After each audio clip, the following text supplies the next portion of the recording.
Garuda Express, an international courier service. టీటీడీయూ నియామకంపై Telugu Desam పార్టీతో పాటు చంద్రబాబు నాయుడు కూడా సమాధానం చెప్పాలంటూ జనసేన అధ్యక్షుడు హీరో పవన్ కళ్యాణ్ చేసిన వ్యాఖ్యలు ఇప్పుడు టీడీపీ నేతలు తప్పుపట్టే స్థాయికి వచ్చేశాయి. ఐఏఎస్ అధికారులకు కులాలు మతాలు ఉండవంటున్నారు తెలుగు తమ్ముళ్ళు.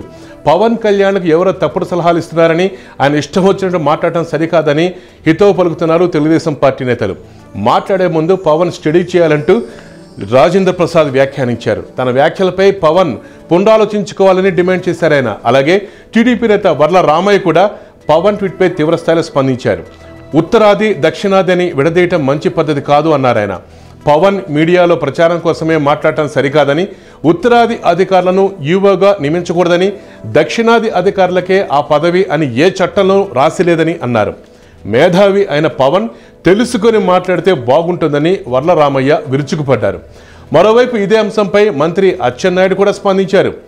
భక్తిభావం ఉన్న ఎవరైనా స్వామివారికి సేవ చేయొచ్చు, ప్రభుత్వ నిర్ణయాన్ని తప్పుపట్టడం సరికాదు అన్నారు.